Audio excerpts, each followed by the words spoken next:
Olá do Charles, bem-vindo ao canal Charles Audiobooks.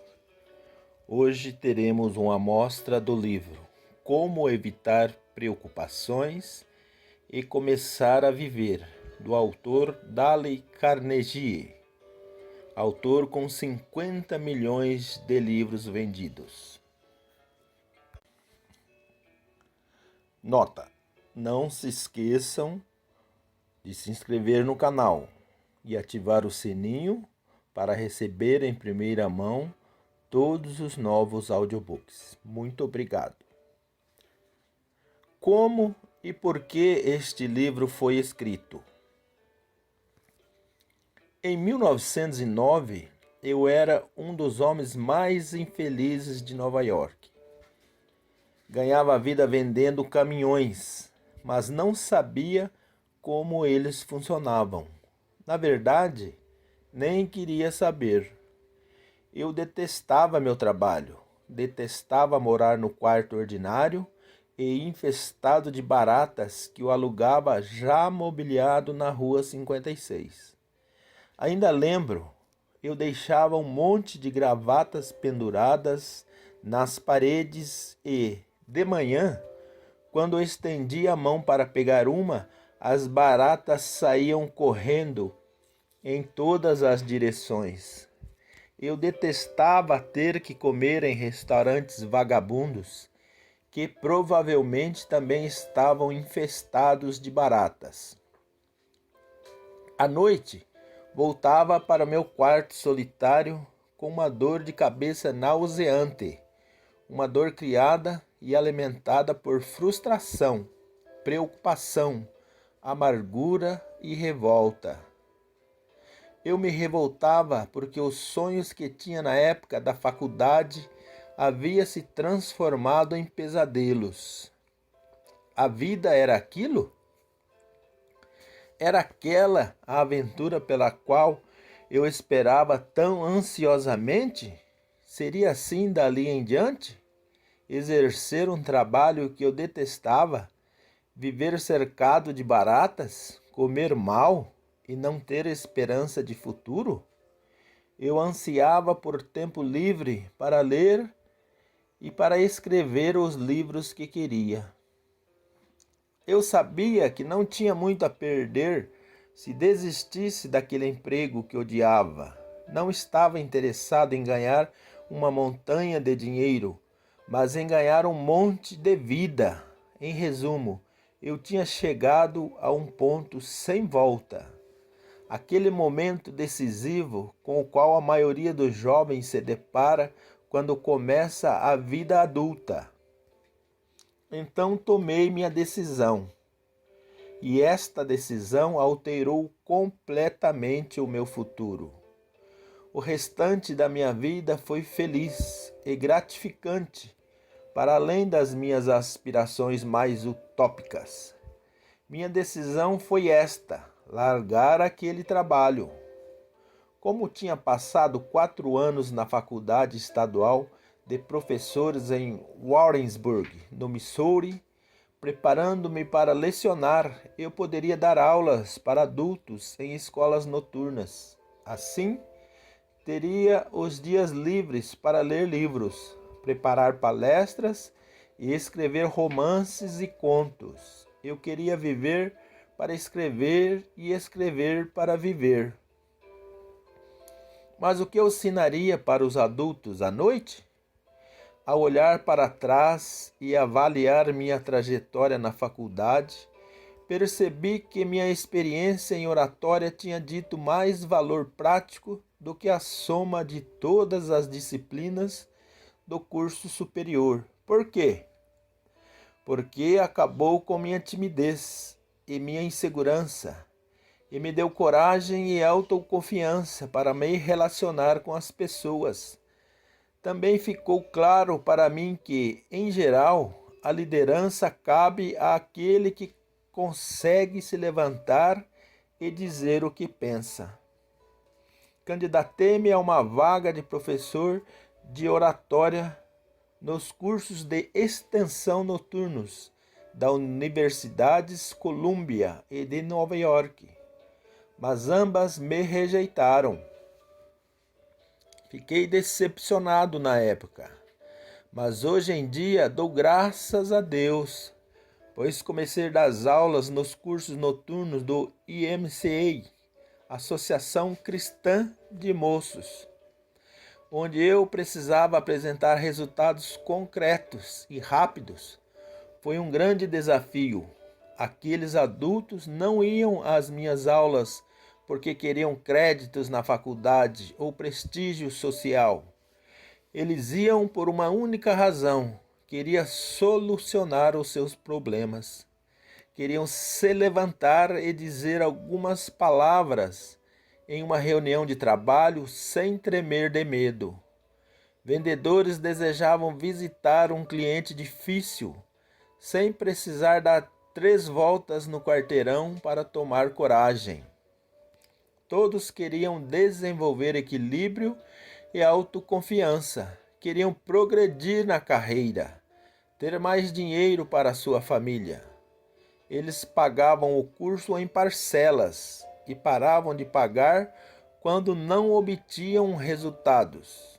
Como eu recebia não um salário, mas uma porcentagem dos lucros, precisava ser objetivo se quisesse pôr comida em casa.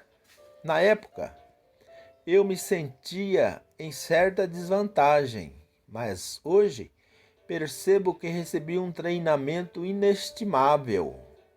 Eu tinha que motivar meus alunos. Eu tinha que ajudá-los a solucionar seus problemas. Eu tinha que transformar cada aula em um momento tão inspirador que eles quisessem voltar correndo para a aula seguinte. Era um trabalho empolgante. Eu adorava. Estava impressionado em ver como aqueles homens de negócios eram rápidos em ganhar autoconfiança e como muitos conseguiam promoção e aumento de salário. Um sucesso que superava todas as minhas expectativas. Depois de 3 semestres, a YMCA, que de início se recusou a me pagar $5 por noite, me oferecia $30 por noite. No começo, eu dava somente aulas de oratória, mas, com o passar dos anos, vi que aqueles adultos também precisavam aprender a fazer amigos e influenciar pessoas. Como eu não conseguia encontrar um livro adequado sobre as relações humanas, eu escrevi um. Não da maneira habitual. Ele cresceu e evoluiu a partir das experiências dos adultos. Naquelas aulas, dei-lhes o título de Como Fazer Amigo e Influenciar Pessoas. Como ele foi escrito somente como um livro de apoio para minhas aulas, e como eu tinha escrito outros 4 livros, dos quais ninguém jamais ouvira falar, nunca sonhei que venderia muito, e fiquei perplexo com o resultado. O tempo me mostrou que outro grande problema daqueles adultos era a preocupação. Quase todos os meus alunos eram executivos, vendedores, engenheiros, contadores, uma amostragem de todos os negócios e profissões. E a maioria deles tinham problemas. Haviam também mulheres nas aulas, profissionais e donas de casa. Elas também tinham problemas, claramente. Eu precisava de um livro sobre como vencer as preocupações. Portanto, mais uma vez tentei encontrar um. Fiz uma pesquisa na grande biblioteca pública de Nova York, na Quinta Avenida com a Rua 42, e descobri, com enorme espanto, que ali havia apenas 22 livros listados sob o tema preocupação. Também percebi, mais surpreso ainda, que havia 189 livros sobre minhocas, quase 9 vezes mais livros sobre minhocas do que sobre preocupação. Interessante, não é? Com a preocupação é um dos maiores problemas da humanidade. Seria de esperar que toda escola e faculdade na face da Terra oferecesse um curso sobre como parar de se preocupar, certo? Você concorda? Deixa lá no comentário. Toda escola deveria ter um livro sobre preocupação ou não? Aguardo o seu comentário. No entanto, mesmo que haja, nunca ouvi falar a respeito.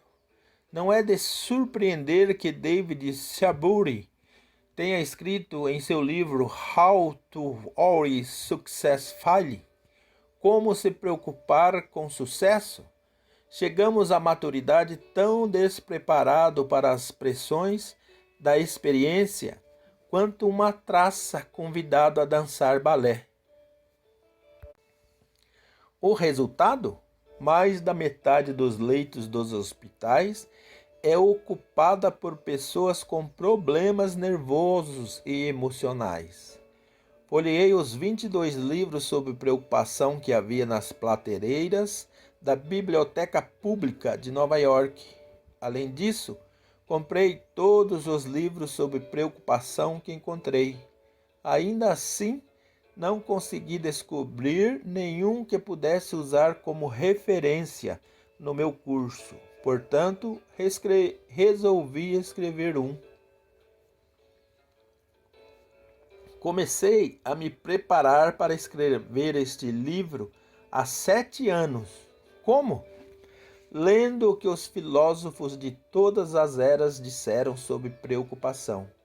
Também li centenas de biografias, de Confúcio a Churchill. Entrevistei dezenas de pessoas proeminentes em todas as áreas, entre elas Jack Dempsey, o general Omar Bradley, o general Mark Clark, Henry Ford, Eleanor Roosevelt e Dorothy Dix. Mas isso foi apenas o começo. Fiz algo muito importante do que as entrevistas e a leitura. Trabalhei durante 5 anos em um laboratório onde pesquisávamos como vencer as preocupações. As nossas próprias aulas para adultos. Até onde sei, foi o primeiro e único laboratório desse tipo no mundo. Eis o que fizemos. Demos aos alunos um conjunto de regras sobre como parar de se preocupar e pedimos a eles que as aplicassem nas próprias vidas e, depois, contassem à turma os resultados. Outros relatavam as técnicas que tinham usado no passado. Como resultado dessa experiência, presumo que ouvi mais palestras sobre como vencia as preocupações do que qualquer indivíduo que tenha caminhado pela face da terra. Além disso, li centenas de outras palestras que me foram enviadas pelo correio sobre o assunto. Palestras que foram premiadas em nossos cursos, que eram ministrados em todo o mundo. Portanto, este livro não veio de uma torre de marfim. Ele tampouco é uma pregação acadêmica sobre as preocupações poderiam ser vencidas. Tentei escrever um relatório documental, dinâmico e conciso sobre como milhares de adultos derrotaram as preocupações. Uma coisa é certa, este livro é prático. Você pode segui-lo com interesse e entusiasmo. Ciência, disse o filósofo francês Valéry, é uma coleção de receitas bem-sucedidas. Este livro é isto, uma coleção de receitas bem-sucedidas e testadas ao longo do tempo para remover a preocupação da nossa vida. Contudo, permita-me avisá-lo, você não encontrará nada de novo nele. mas descobrirá muita coisa que não costuma ser aplicada. Você e eu não precisamos ouvir nada de novo. Já sabemos o bastante para levarmos vidas perfeitas. Todos já lemos o Sermão da Montanha. Nosso problema não é ignorância, mas inatividade. O propósito desse livro é reformular, ilustrar, otimizar, modernizar e enaltecer muitas verdades antigas e elementares e dar um empurrãozinho para que você finalmente as coloque em prática. Mas você não pegou este livro para entender como foi escrito. Você está em busca de ação. Tudo bem, vamos lá. Leia as partes 1 e 2. E se, depois disso, não sentir que adquiriu um novo poder e uma nova inspiração para deixar de se preocupar e aproveitar a vida, passe-o adiante. Ele não serve para você. 9 sugestões para tirar o máximo proveito deste livro. Recado do Charles. Já adianto que palavreados em inglês não é meu forte, como sempre tenho dito. Deixa aí nos comentários. Ô Charles, para com isso não é para você. Ou me incentiva, continua Charles. O que motiva é o conteúdo, não os nomes de pessoas e coisas em inglês. Aguardo o seu comentário, ok? Então vamos continuar com as sugestões. 1. Para extrair o máximo deste livro, existe um requisito indispensável e infinitamente mais importante do que qualquer regra ou técnica. Se você não possuir esse único requisito fundamental, 1000 regras sobre como estudar não valerão de nada. Por outro lado, se tiver esse talento essencial, você poderá conquistar maravilhas sem ler nenhuma das sugestões a seguir. O que é esse requisito mágico? Apenas isso: um desejo profundo e motivador de aprender, uma determinada vigorosa a parar de se preocupar e começar a viver. Como você pode começar a desenvolver tal impulso? Lembrando constantemente a si mesmo quanto os principais deste livro são importantes para você. Dominá-los o ajudará a levar uma vida mais rica e mais feliz. Repita várias vezes para si mesmo: minha paz de espírito, minha felicidade, minha saúde e talvez até minha renda a longo prazo dependerão da aplicação das verdades antigas, óbvias e eternas, ensinadas neste livro. 2. Primeiro, leia cada capítulo rapidamente para ter uma noção do assunto. Depois, provavelmente você ficará tentado a passar para o seguinte, mas só faça isso se estiver lendo apenas por diversão. Se seu objetivo for realmente parar de se preocupar e começar a viver, então volte e releia o capítulo com atenção. No longo prazo, isto significará economia de tempo e maximização de resultados. 3. Faça pausas frequentes na leitura para refletir sobre o que está aprendendo. Pergunte a si mesmo, precisamente, como e quando você pode aplicar cada sugestão. Esse tipo de leitura será muito mais útil do que avançar às pressas, como um cão de caça perseguindo um coelho. 4. Leia com um marcador, um lápis ou uma caneta vermelha na mão. Quando deparar com uma ideia interessante, trace uma linha ao lado dela.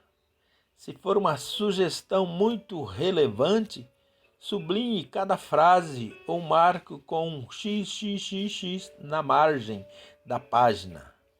Marcar e sublinhar um livro o torna muito mais rico e facilita encontrar o que você achou importante. 5. Conheço uma mulher que trabalha como gerente de uma grande seguradora há 15 anos. Todos os meses ela lê todos os contratos de seguro emitidos pela empresa. Sim, os mesmos contratos repetidamente, mês após mês, ano após ano. Por quê? Porque a experiência ensinou a ela que essa é a única maneira de memorizar as cláusulas com clareza. Uma vez, passei quase 2 anos escrevendo um livro sobre oratória, mas ainda preciso consultá-lo de tempos em tempos para lembrar o que eu mesmo escrevi. A rapidez com que esquecemos é impressionante. Portanto, se você quiser obter um benefício real e duradouro desta obra, não imagine que folheá-la uma vez será suficiente. Depois de lê-la com atenção, volte a ela uma vez por mês e revise alguns conceitos. Mantenha este livro diante de você, na sua mesa, todos os dias. Folheie-o com frequência. Não perca a capacidade de se impressionar com as ricas possibilidades de melhorar que ainda residem no futuro próximo.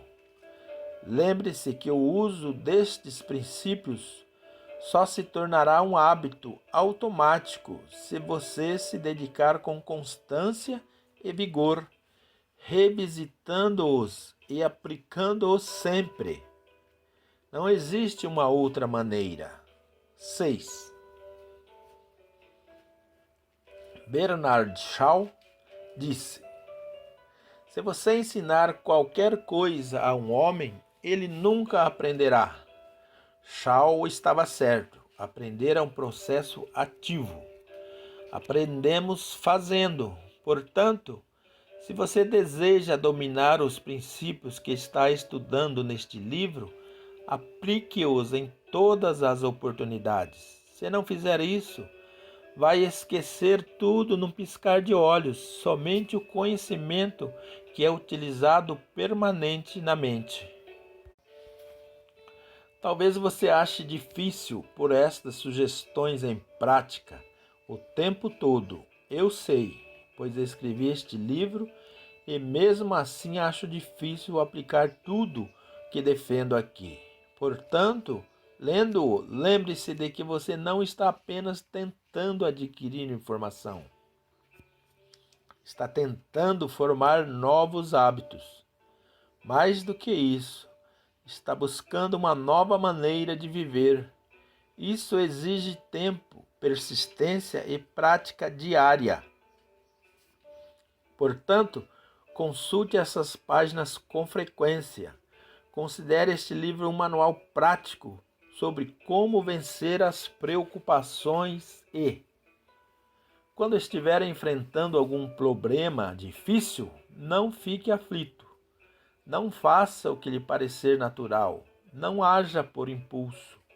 Em geral, é errado. Em vez disso, volte a estas páginas e releia os parágrafos que você sublinhou. Então, experimente os novos caminhos que proponho e observe eles. Farão mágica para você. 7. Ofereça a seus familiares uma moeda sempre que eles flagrarem você violando um dos princípios deste livro. Você vai ficar de bolso vazio. 8.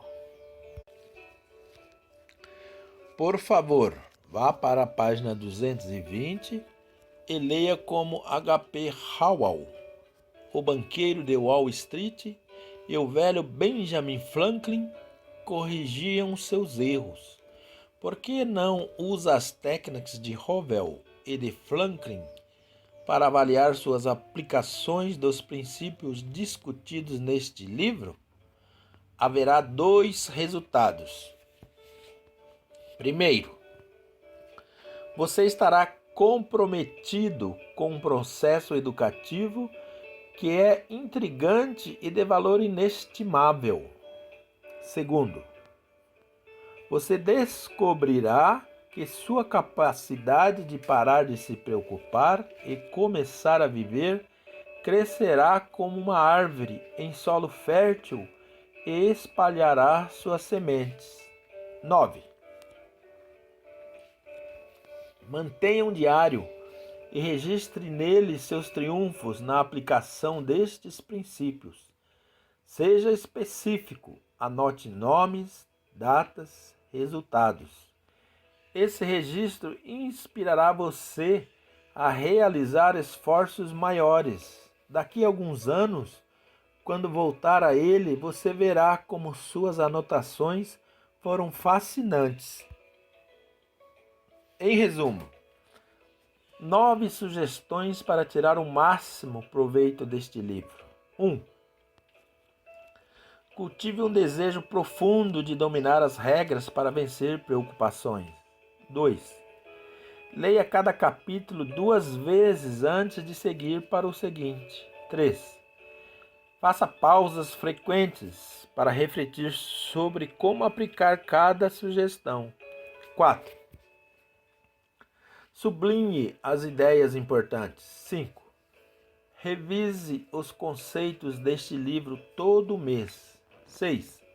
Aplique estes princípios em todas as oportunidades. Use esse volume como um manual prático para resolver os problemas cotidianos. 7. Transforme seu aprendizado em uma brincadeira divertida, oferecendo a um amigo ou parente uma moeda sempre que você for pego violando algum princípio. 8. Confira seu progresso toda semana. Pergunte a si mesmo que erros você cometeu. Em seus setores melhorou ou quais lições aprendeu para o futuro. 9. Anote em um diário como e quando você aplicou esses princípios. Parte 1. Fatos fundamentais sobre as preocupações. Viva em compartimentos de dias incomunicáveis. No final de 1871, um jovem pegou um livro e leu 21 palavras que tiveram um efeito profundo sobre seu futuro. Estudante de medicina no Hospital Geral de Montreal, ele tinha 1000 preocupações. A prova final, o que fazer quando terminasse a faculdade, em qual cidade morar, os desafios de abrir um consultório, como ganhar a vida. As 21 palavras que aquele jovem estudante leu em 1871 o ajudaram a se tornar o médico mais famoso da sua geração. Um dos fundadores da Faculdade de Medicina Johns Hopkins, célebre no mundo todo. Ele tornou-se professor régio em Oxford. A maior honra que se podia conceder a um profissional de medicina no Império Britânico. Foi nomeado cavaleiro pelo rei da Inglaterra. Quando morreu, foram necessários 2 grandes volumes com 1466 páginas no total para contar a história da sua vida. Seu nome era Sir William Osler.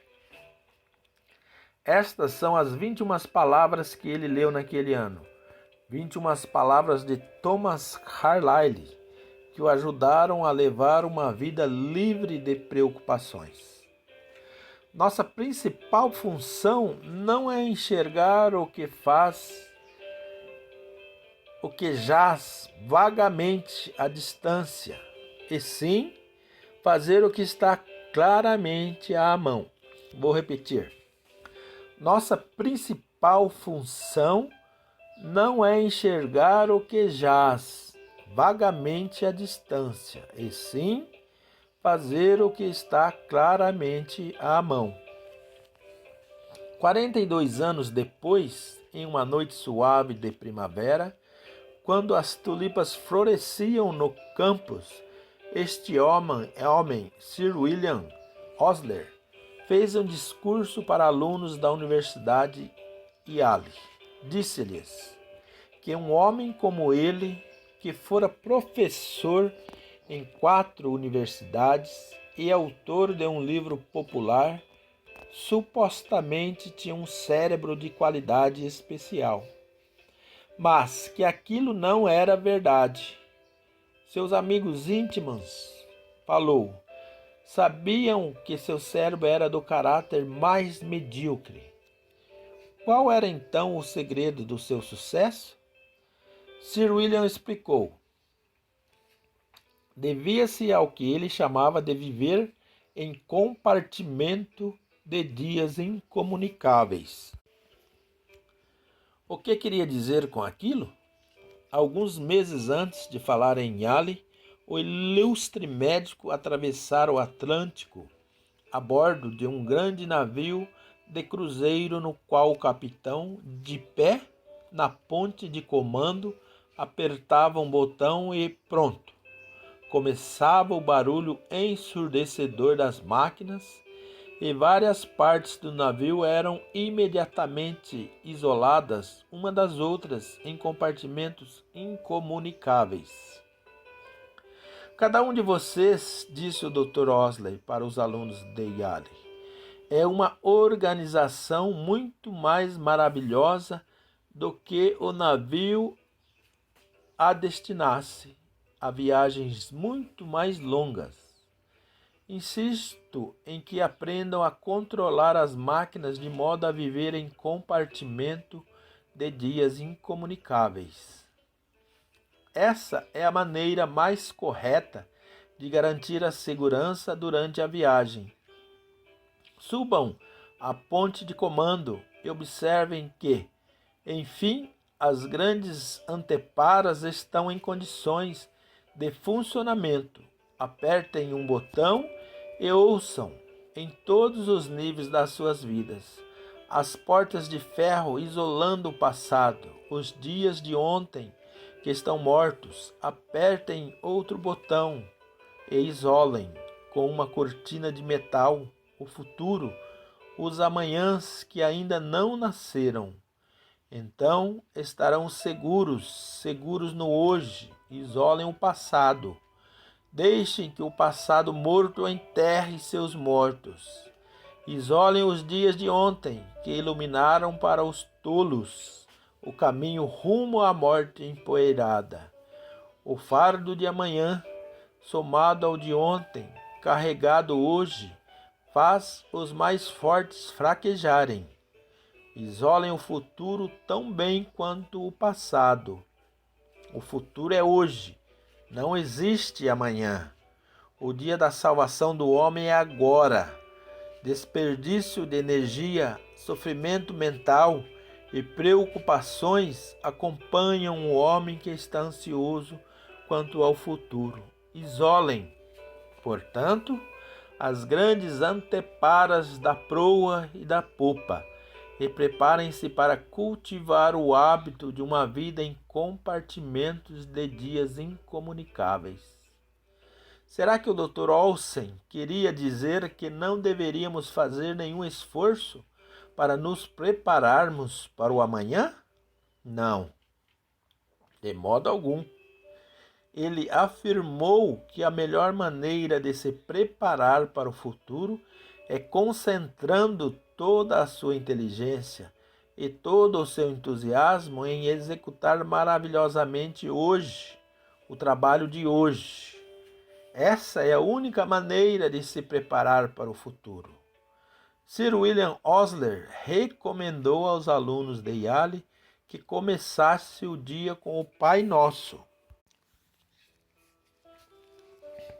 Observe que essa oração pede somente o pão de hoje. Ela não reclama do pão dormido que precisamos comer ontem. Tampouco diz, ó Deus, não tem chovido ultimamente e podemos ter outra seca. Então, como terei pão para comer no mês que vem?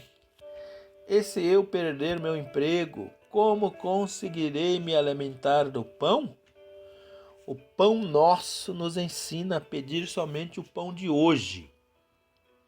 O pão de hoje é o único tipo de pão que você pode comer. Anos atrás, um filósofo paupérrimo estava vagando por um país pedregoso no qual as pessoas tinham dificuldade em ganhar a vida. Um dia, uma multidão reuniu-se em torno dele em uma montanha e ele fez o que é provavelmente o discurso mais famoso de todos os tempos. Esse discurso contém 21 palavras que vêm ressoando através dos séculos.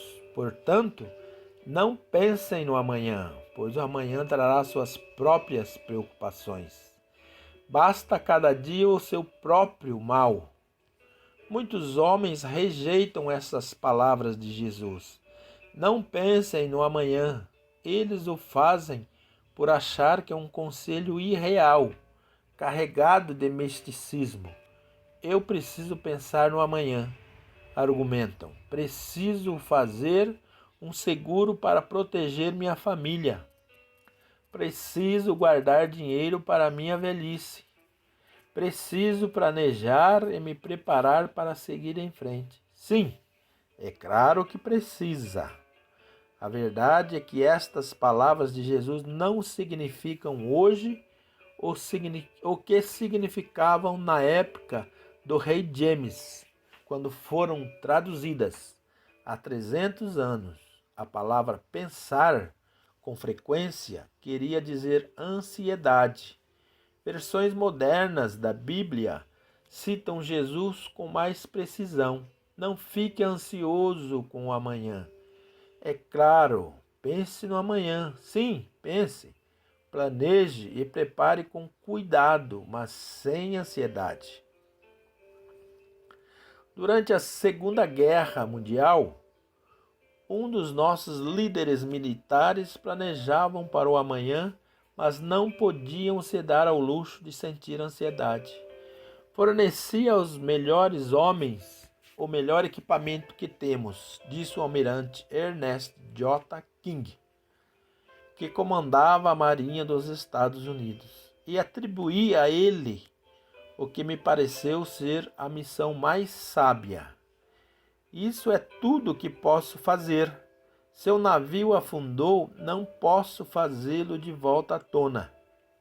Se ele será atacado, não posso impedir. Usarei meu tempo muito melhor trabalhando no problema de amanhã do que me preocupando com o de ontem. Além disso, se permitisse que essas coisas me afetassem, eu não viveria muito tempo. Na guerra ou na paz, a principal diferença entre homens bons e maus modos de pensar é a seguinte: o bom modo de pensar lida com causas e efeitos e leva a um planejamento lógico e construtivo. O mau modo de pensar leva quase sempre à tensão e aos colapsos nervosos. Tive o privilégio de entrevistar Arthur Hayes Sulzberger, editor 1935 a 1961, de um dos jornais mais famosos do mundo, The New York Times. Sulzberger me disse que, quando a Segunda Guerra Mundial se espalhou por toda a Europa, ele estava tão em choque, tão preocupado com o futuro, que achava quase impossível dormir. Com frequência, levantava-se da cama no meio da noite, pegava uma tigela e uns tubos de tintas, olhava no espelho e tentava pintar um autorretrato. Ele não sabia nada sobre pintura, mas pintava mesmo assim, para livrar a mente das preocupações. Sulzberger me disse que só conseguiu afastar suas preocupações e encontrar a paz quando adotou como lema 5 palavras de um hino religioso: um passo basta para mim. Conduz-me, luz suave, vigia os meus pés, não peça para ver a paisagem distante. Um passo basta para mim. Mais ou menos na mesma época, em algum lugar na Europa, um jovem soldado aprendia a mesma lição. Ted Benjermino, natural de Baltimore, Maryland, tinha se preocupado tanto que estava sofrendo de um caso grave de fadiga de combate. Em abril de 1945, escreveu Ted, de tanta preocupação, desenvolvia o que os médicos chamam de cólon transverso espasmódico, uma condição que provocava uma dor intensa. Se a guerra não houvesse acabado, tenho certeza que teria tido um colapso físico total. Eu estava absolutamente exausto, como oficial não comissionado da 94ª Divisão de Infantaria.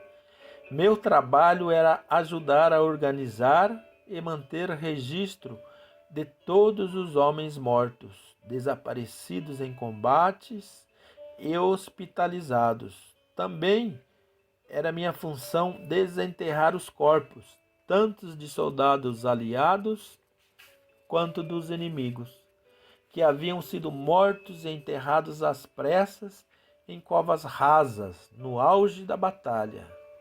Eu precisava coletar os pertences pessoais desses homens e enviá-los para os pais ou parentes mais próximos, que tanto prezariam aqueles objetos.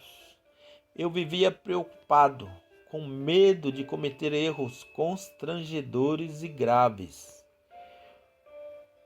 Estava preocupado com a minha capacidade ou incapacidade de superar tudo aquilo. Estava preocupado por não saber se viveria para segurar meu único filho nos meus braços, um bebê de 16 meses que eu ainda não conhecia. Eu estava tão preocupado e exausto que tinha perdido 17 quilos. Vivia de um modo tão frenético que estava quase enlouquecendo. Olhava para minhas mãos, eram pouco mais do que pele e osso. Estava apavorado com a ideia de voltar para casa com uma ruína humana. Entrei em colapso e chorei como uma criança. De tão abalado, minhas lágrimas corriam sempre que eu estava sozinho. Houve um período longo após o início da batalha das Ardenas, no qual eu chorava tanto que quase abandonei a esperança de voltar a ser um humano normal. Benjermino acabou em uma enfermaria do exército, onde um médico lhe deu alguns conselhos que mudaram completamente sua vida. Depois de fazer um exame físico detalhado, ele me informou que meus problemas eram mentais. Ted, disse, quero que você pense na sua vida como se fosse uma ampulheta. Você sabe que há milhares de grãos de areias na parte de cima, e todos eles passam de modo lento e uniforme para a parte de baixo. Não há nada que eu ou você possamos fazer para que mais grãos de areia passem pelo mesmo estreitamento sem estragar a ampulheta. Todos nós somos como essa ampulheta. Quando começamos o dia, há centenas de tarefas que precisamos executar. Mas se não encararmos uma de cada vez e as deixarmos passar pelo dia lenta e uniformemente, como os grãos de areia pela passagem estreita da ampulheta, destruiremos nossa estrutura física ou mental. Tenho seguido esta filosofia desde o dia memorável em que aquele médico do exército a transmitiu para mim. Um grão de areia de cada vez, uma tarefa de cada vez. Foi um conselho que me salvou física e mentalmente durante a guerra e também tem me ajudado na minha posição atual de relações públicas e diretor de publicidade da Ad Crafters Printing e Offset Co. Os mesmos problemas que surgiram durante a guerra aparecem nos negócios. Dezenas de tarefas a serem feitas ao mesmo tempo e pouco tempo para fazê-las. Estávamos com o estoque baixo. Tínhamos formulários para preencher mudanças de endereço, aberturas e fechamentos de escritórios, entre outras coisas. Em vez de ficar tenso e nervoso, lembrei-me de que o médico me disse: um grão de areia de cada vez, uma tarefa de cada vez. Repetindo estas palavras para mim, constantemente conseguia realizar minhas tarefas com mais eficiência e fazia meu trabalho sem as sensações de confusão e atordoamento que quase me destruíram no campo de batalha. Uma das constantes mais assustadoras sobre nosso modo de vida atual é que, em certo momento, metade de todos os leitos nos nossos hospitais estava reservada para pacientes com problemas psicológicos e psiquiátricos. Pessoas que tinham entrado em colapso sob o fardo esmagador de ontens acumulados e de amanhãs temerosos.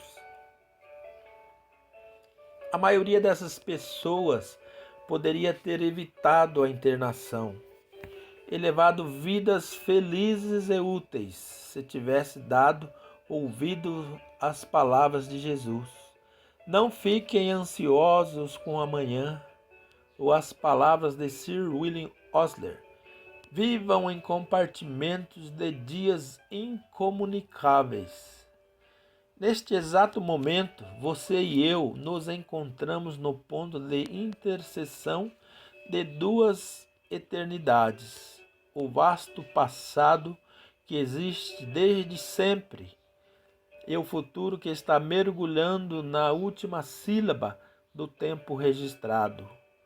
Não nos é permitido viver em nenhuma dessas eternidades, nem por uma fração de segundo.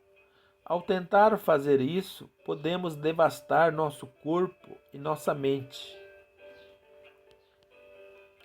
Portanto, contentemo-nos em viver o único tempo que temos a possibilidade de viver, de agora até a hora de dormir. Qualquer um pode carregar esse fardo, por mais difícil que seja, até o anoitecer, escreveu Robert Louis Stevenson. Qualquer um pode fazer seu trabalho, por mais difícil que seja, por um dia. Qualquer um pode viver com doçura, paciência, amor e pureza, até o sol se pôr. Esse é o significado real da vida. Sim, isso é tudo que a vida exige de nós, mas a senhora E. K. Shields, de Saginaw, Michigan, conheceu o desespero, chegou a pensar em suicídio, antes de aprender a viver até a hora de dormir. Em 1937, perdi meu marido. Ela me contou. Eu estava muito deprimida e praticamente sem dinheiro. Escrevi para meu ex-chefe, o Sr. Leon Roche, da Roche Fowler Company, de Kansas City, e consegui meu antigo emprego de volta. Antes, eu ganhava a vida vendendo enciclopédias para conselhos escolares rurais. e municipais. Tinha me desfeito do meu carro 2 anos antes, quando meu marido adoeceu, mas consegui juntar dinheiro para dar entrada em um usado e recomecei a vender enciclopédias. Ela acreditava que pegar a estrada outra vez a ajudaria a aliviar a depressão. Mas dirigir sozinha e comer sozinha era mais doloroso do que imaginava. Além disso, eu não conseguia vender como antes e ficou difícil até pagar as prestações do carro. Em 1938, eu visitava escolas pobres, pegava estradas ruins. Estava tão solitária e desanimada que cheguei a cogitar o suicídio. Uma melhora parecia impossível. Não havia nada para que me motivasse a viver. Eu tinha horror de me levantar toda manhã e encarar a vida. Tinha medo de tudo, de não conseguir pagar as prestações do carro, de não conseguir pagar o aluguel, de não ter o que comer, de não poder pagar um médico se tivesse algum problema de saúde. O que me impedia de cometer suicídio era pensar que minha irmã ficaria profundamente triste e que eu não tinha dinheiro para pagar as despesas do meu funeral. Foi então que, um dia, ela leu um artigo que lhe deu coragem para seguir vivendo. Serei sempre grata por uma frase inspiradora que li naquele artigo. Era assim: todo dia é uma nova vida para um homem sábio. Datilografei a frase e coloquei-a no para-brisa do carro, onde era obrigada a olhar para ela o tempo todo. Descobri que não era difícil viver apenas um dia de cada vez. Aprendi a esquecer os ontens e a não pensar nos amanhãs. Toda manhã eu dizia para mim mesma: hoje é uma nova vida. Hoje é uma nova vida. Hoje é uma nova vida. Obtive sucesso em superar meu medo de solidão e meu medo de passar necessidade. Agora sou feliz e bem-sucedida e tenho muito entusiasmo e amor pela vida. Sei que nunca mais sentirei medo, não importa o que a vida me dê. Não preciso temer o futuro, posso viver um dia de cada vez, pois cada dia é uma nova vida para um homem sábio. Tente adivinhar quem escreveu esses versos. Feliz é o homem e somente ele é feliz. Aquele que pode chamar o hoje de seu. Aquele seguro interiormente pode dizer: amanhã seja o pior possível, pois vivi hoje. Essas palavras soam modernas, não é mesmo? Mas foram escritas 30 anos antes de Cristo nascer pelo poeta romano Horácio. Uma das coisas mais trágicas da natureza humana é que todos nós tendemos a adiar a vida. Sonhamos com alguns jardins de rosas mágicos além do horizonte, em vez de apreciar as rosas que estão florescendo diante das nossas janelas hoje. Por que somos tão tolos, tão tragicamente tolos? Como é estranha nossa breve procissão de vida, escreveu Stephen Leacock. A criança diz: quando eu crescer, depois, crescida, ela diz: quando eu me casar. Mas o que significa estar casado? Afinal de contas, o pensamento muda para quando eu puder me aposentar. Então, quando chega a aposentadoria, a pessoa olha para trás, para o caminho que percorreu, Um vento frio parece soprar. Ela perdeu tudo, tudo se foi. A vida, aprendemos tarde demais. Está no viver, no tecido de cada dia e de cada hora. O falecido Edward S. Evans, de Detroit, quase se matou de preocupação antes de aprender que a vida está no viver, no tecido de cada dia e de cada hora. Criado na pobreza, ganhou seu primeiro dinheiro vendendo jornais e depois passou a trabalhar como balconista em uma mercearia. Mais tarde, com 7 pessoas dependendo dele para o sustento, conseguiu um emprego como assistente de bibliotecário, pois mais baixo que fosse o salário, Edward Evans tinha medo de pedir demissão. 8 anos se passaram até ele tomar coragem de abrir um negócio, mas, quando o fez com um empréstimo de $55, passou a ganhar $20.000 por ano. Mais tarde, sofreu uma decepção mortal. Avalizou uma promissória para um amigo e o amigo faliu. Logo veio outro desastre. O banco no qual guardava todo o seu dinheiro também faliu. Ele não só perdeu tudo que tinha, como ficou com uma dívida de $16.000. E não suportou os baques. Eu não conseguia dormir ou comer. Fui acometido por uma doença estranha, preocupação, e nada além de preocupação provoca essa doença. Um dia, enquanto caminhava na rua, desmaiei e caí. Eu não conseguia mais caminhar. Fiquei acamado e meu corpo se cobriu de furúnculos. Eles se tornaram internos, até o ponto em que os simples fatos de ficar deitado na cama causava dores atrozes. Eu ficava mais fraco a cada dia. Por fim, meu médico me disse que eu tinha apenas 2 semanas de vida. Fiquei chocado. Preparei meu testamento e me recostei na cama, aguardando a morte. Não adiantava mais lutar ou me preocupar. Desisti, relaxei e adormeci. Eu não dormia 2 horas seguidas, fazia semanas. Mas agora, com meus problemas mundanos próximos do fim, dormi como um bebê.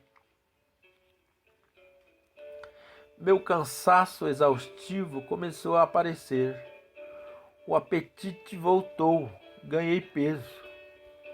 Algumas semanas depois, ele já conseguia andar com muletas. Passadas mais 6 semanas, voltou ao trabalho. Eu chegara a ganhar $20.000 por ano, mas agora estava feliz por ter um emprego que me pagava $30 por semana. Vendendo calços para colocar atrás das rodas de automóveis, quando eles são transportados em carretas. Aprendi minha lição. Chega de preocupações para mim. Chega de arrependimentos pelo que me aconteceu no passado e de medo do futuro. Comecei todo a meu tempo, o meu entusiasmo e toda a minha energia em vender aqueles calços. Edward S. Evans progrediu rapidamente. Em poucos anos, tornou-se presidente da Evans Product Company, uma empresa de capital aberto na Bolsa de Valores de Nova York.